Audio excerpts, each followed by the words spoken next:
Look at this beauty. So we've got a vintage Princeton Reverb on the channel. Finally, we've had a bunch of Princetons, but no Princeton Reverbs. So very excited to check this out.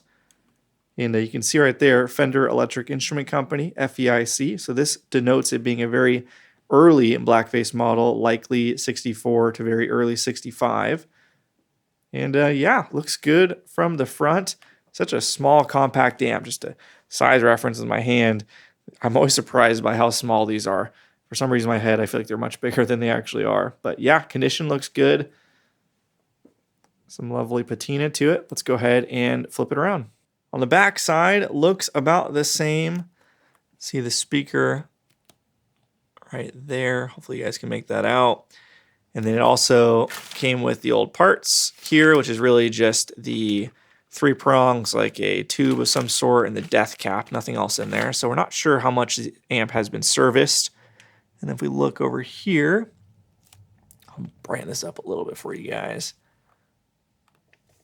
There we go. You can see the tube chart.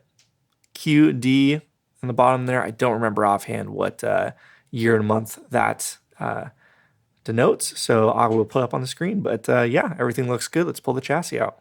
All right, let's see what we got here. So real quick, if you hear noise in the background, that's because the laundry waits for nobody. So let's see what we got. Let's go and read the transformer date codes. We'll start with the reverb transformer right here. 606-6602, so that would be the second week of 1966.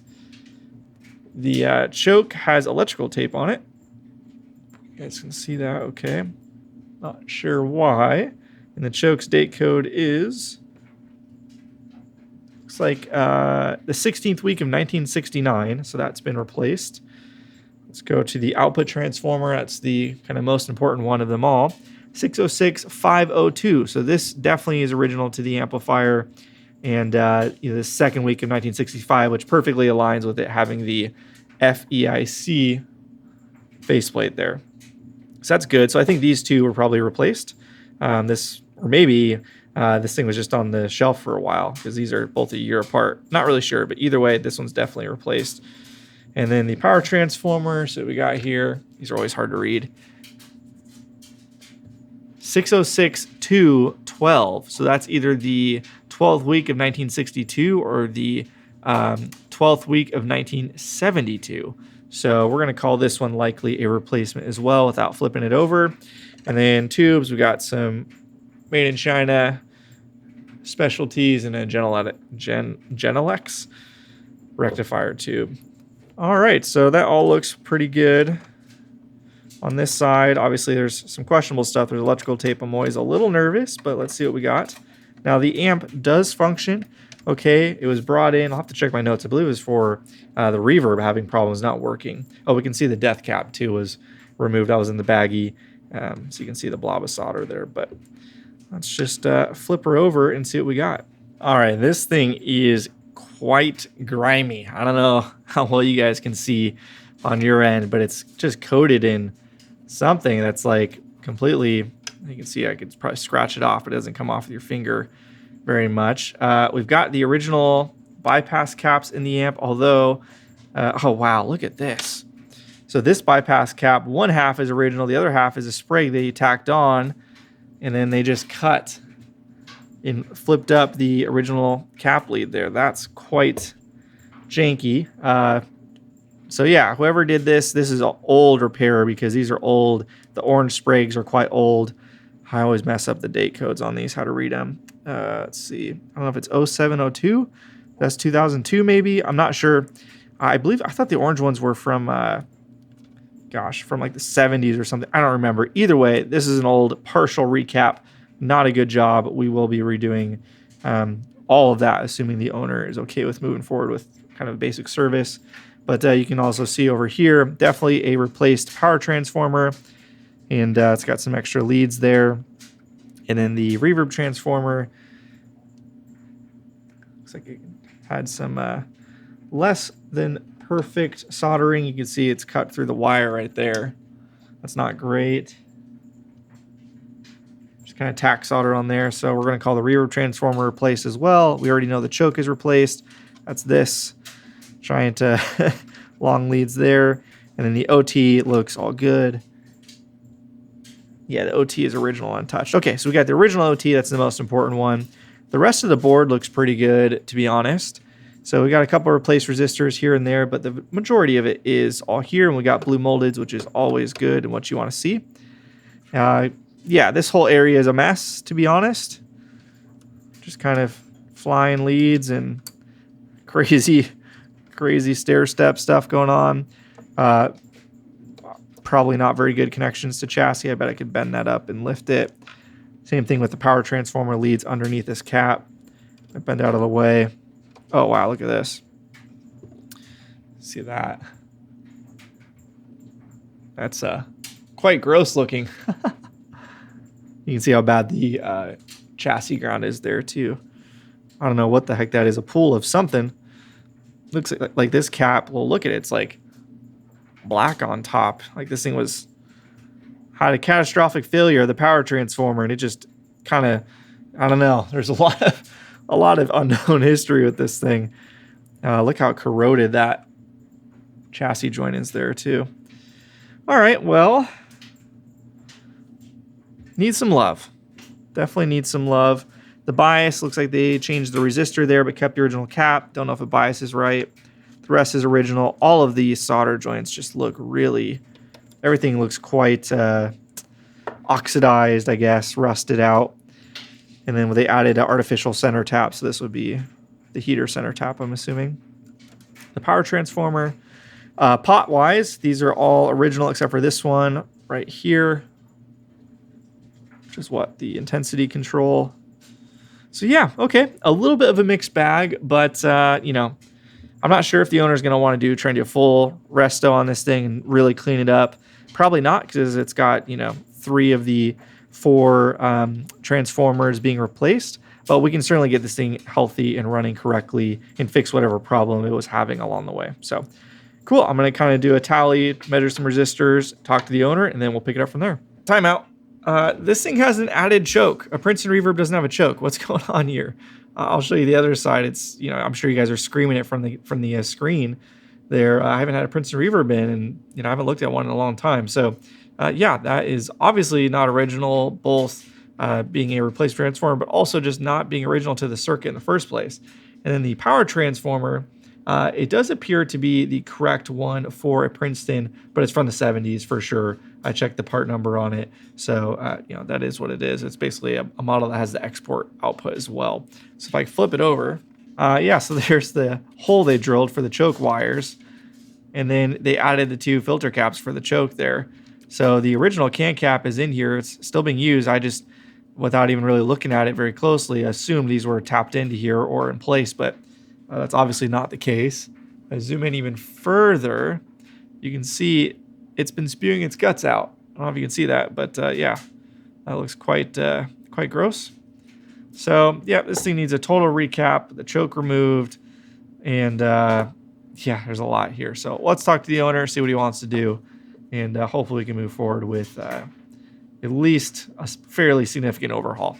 All right. Good news. I spoke to the owner and he has approved us to move forward with the basic service. So we will be removing the added choke, obviously the added filter caps. We will be replacing the can cap with the Hayseed custom quad of 20 microfarad 500 volt caps there, redoing all the other electrolytics in the amplifier, shoring up the bias circuit, making adjustable bias. So kind of doing all the good things that you would want to do to a Princeton.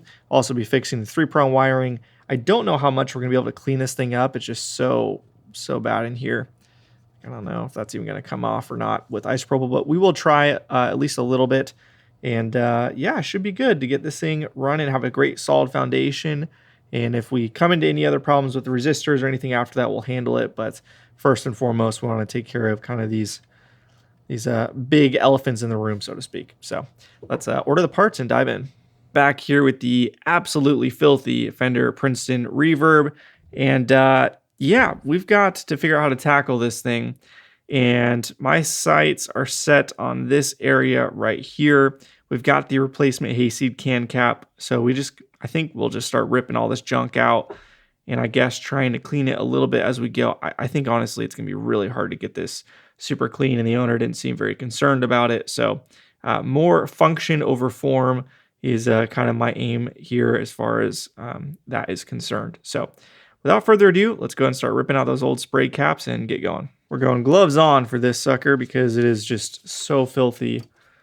And yeah, I want to be able to use my hands as needed. So I think, well, so we got to remove the choke as well. So probably just lift these two wires out. We'll bend them out of the way. We'll remove the choke later. Take these caps out and then just start disassembling this whole area. I think that'll probably be the move. It's weird. There's a green wire here. You got a black primary here. Then we got a green wire here. What would this green wire be for?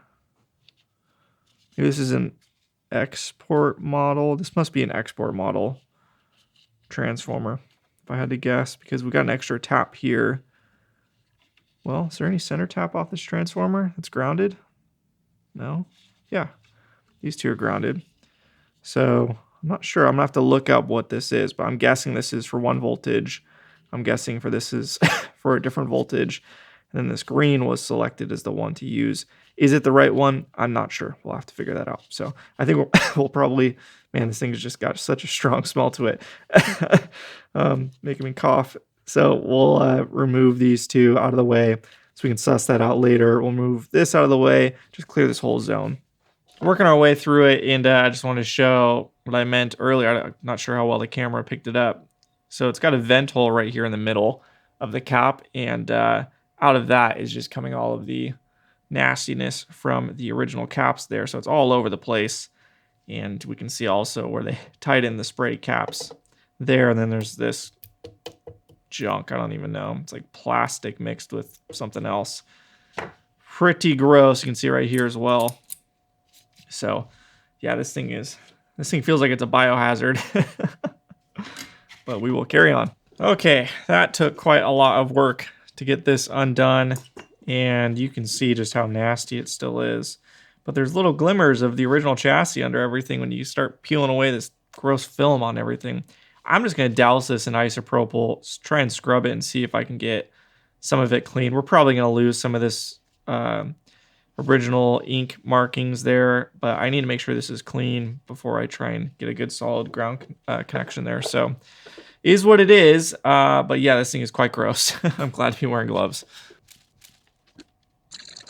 All right, here's the replacement. So it is 4 20 microfarad 500 volt caps, 105 Celsius rated, and this will fit directly in, but you can kind of see them side by side. So you can see there's 420 microfarad. This is 450 volt rated. And yeah, these are great. I've used them in a number of Princetons now at this point. So we'll just kind of fish it up here. All right, that all looks really good. We'll go ahead and connect the center taps here. Back to ground. And we can put the big iron away. We had the 3-prong ground going there as well, but you don't want this to be shared with anywhere else. This needs to have its own dedicated ground, so we'll just leave that floating and we'll take care of that later when I get back over to this area probably. But okay, cool. Well, that was certainly something. Quite filthy. Zoom in a little bit so you guys can see. We installed 3-watt Vichet, so it's a 1K here. There was a choke there that we will remove. Here's the leads for that.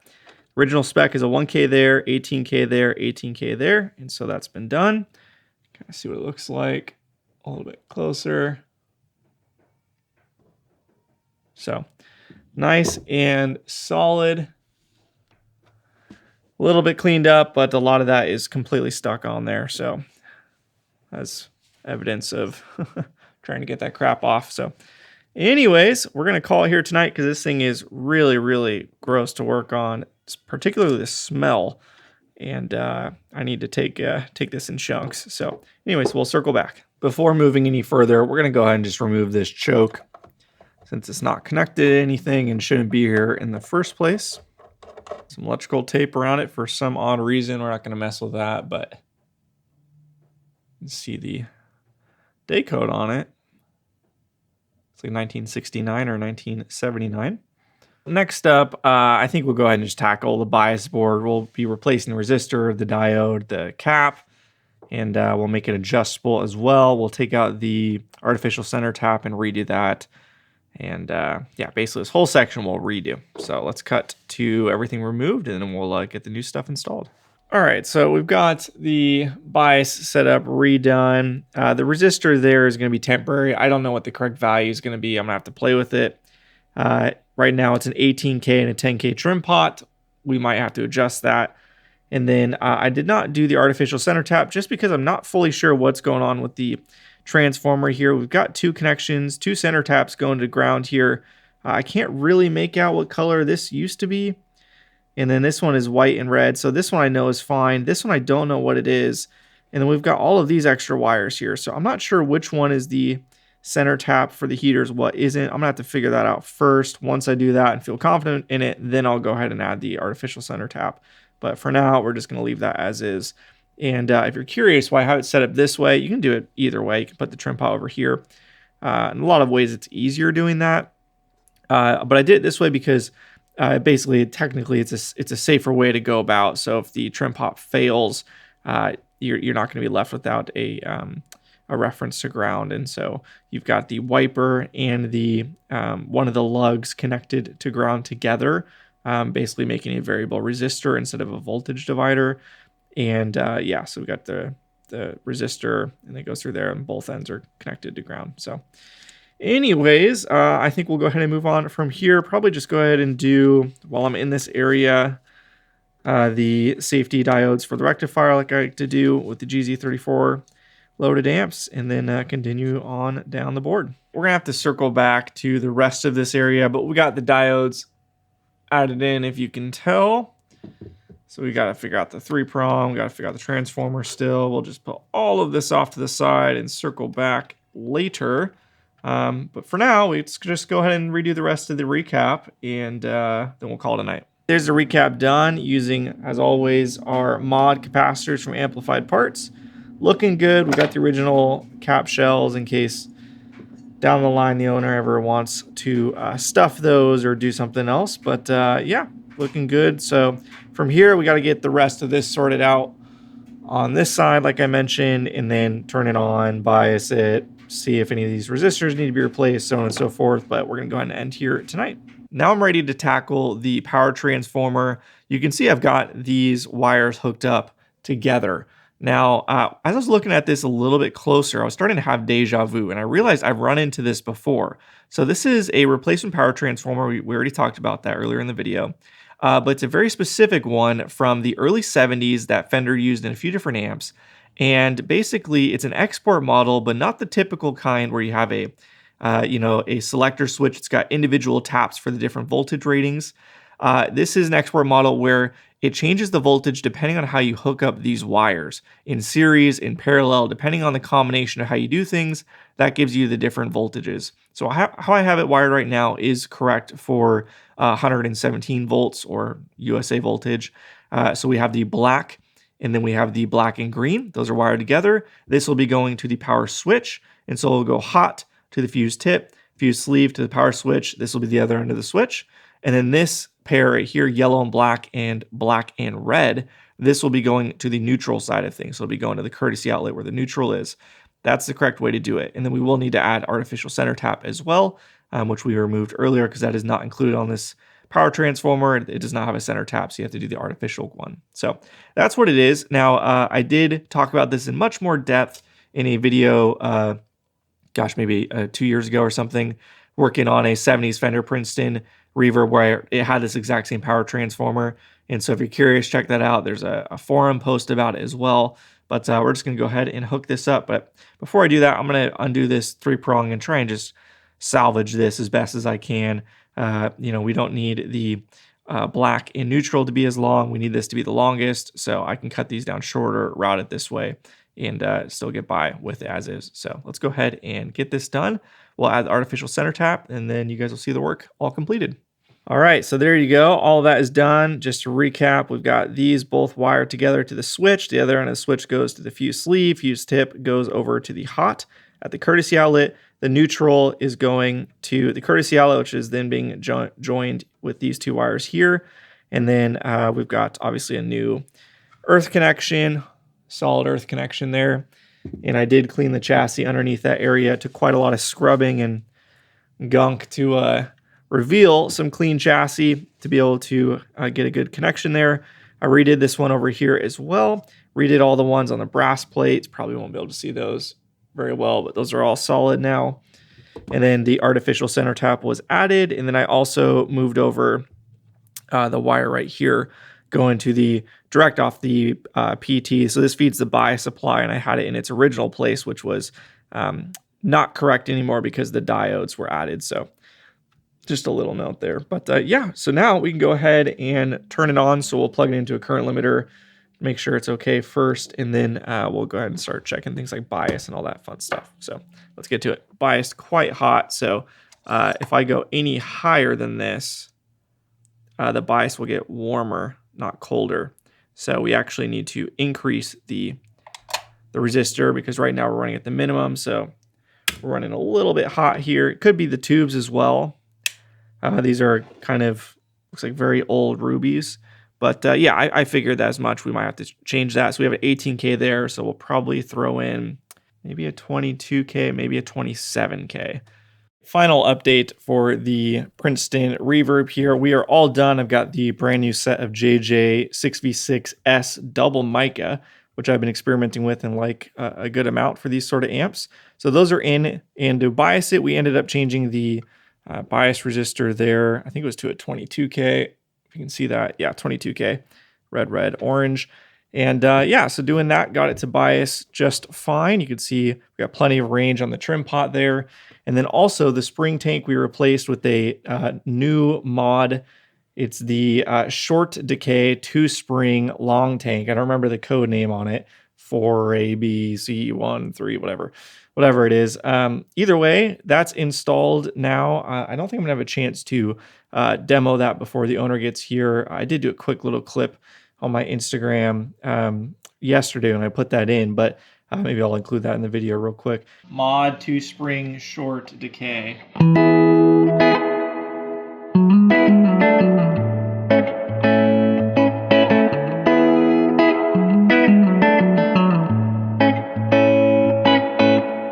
Either way, the original tank, pulling it out, we could see what was wrong with it. We're missing a spring and spring assembly. So this is a Gibbs tank, which these are my favorite tanks. And they've got this kind of setup here where there's a like a suspended portion that goes in between this, and then the spring hooks onto that on both sides. And so it's missing the spring. There's no spring inside the bag, so I don't know what happened there. And it's missing the little hook for it to connect to. And I'm not aware of any way to repair that or fix it. So unfortunately, this one is a goner.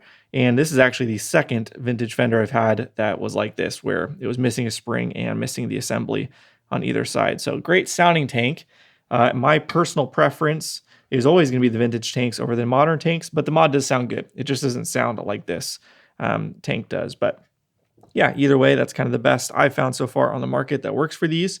And again, you get the short decay. The long and the medium are super long in comparison to the vintage tanks. So that's a tip for you guys. But there you go. With all of that done, this amp sounds fantastic.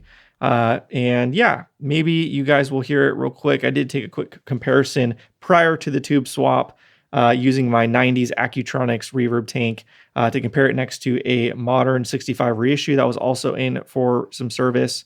So I'll put that up now, just a quick little phone clip for you guys to hear how it sounded with that spring tank and the old power tubes versus a modern one for fun. So I'm sure a lot of you guys saw it on the YouTube Shorts or Instagram. But either way, I'll include it here and we'll go ahead and sign off. So thank you so much for watching. Really appreciate it. Subscribe for more. Let me know what you think in the comments. And until next time, see ya. All right, so just for fun, I've got an actual 1965 Princeton Reverb here and then a modern reissue. They're both set with the volume on 5, treble on 6, bass on 4, and then reverb on 3. The vintage one spring tank is tired, so I've got a 90s Accutronics tank just plugged into it for now. And this is just a stock 65 reissue. We'll start with this one real quick.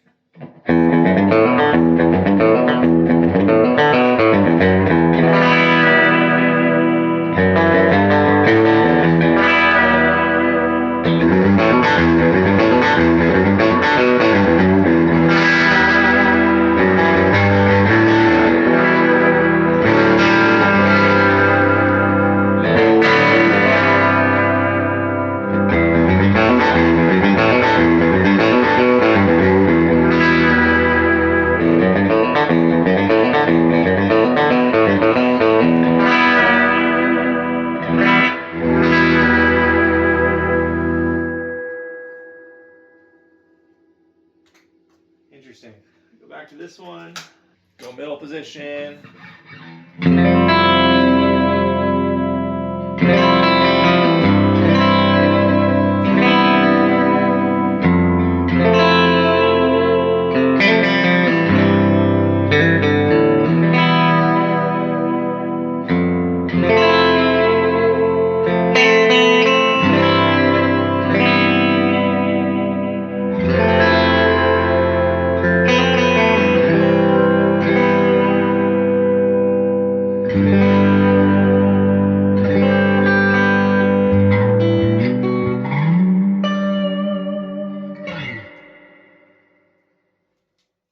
So this one's got quite a bit more volume, more gain on 5, definitely sharper.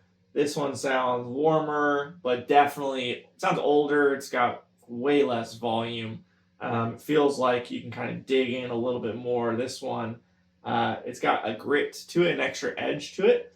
Obviously different speakers. So maybe we try plugging both into the same cabinet and see. So let's try that. All right, so I turned both amplifiers down to 4.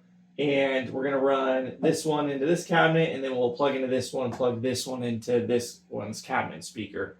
So let's just see what that sounds like in E minor.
So again, it's not the speaker. This amp is just quite a bit louder, more gain, brasher than this one. That's just the circuit. The speaker and cabinet is now identical. So super interesting. It's got Ruby power tubes, Chinese power tubes. So anyways, kind of interesting. But yeah, really cool amps.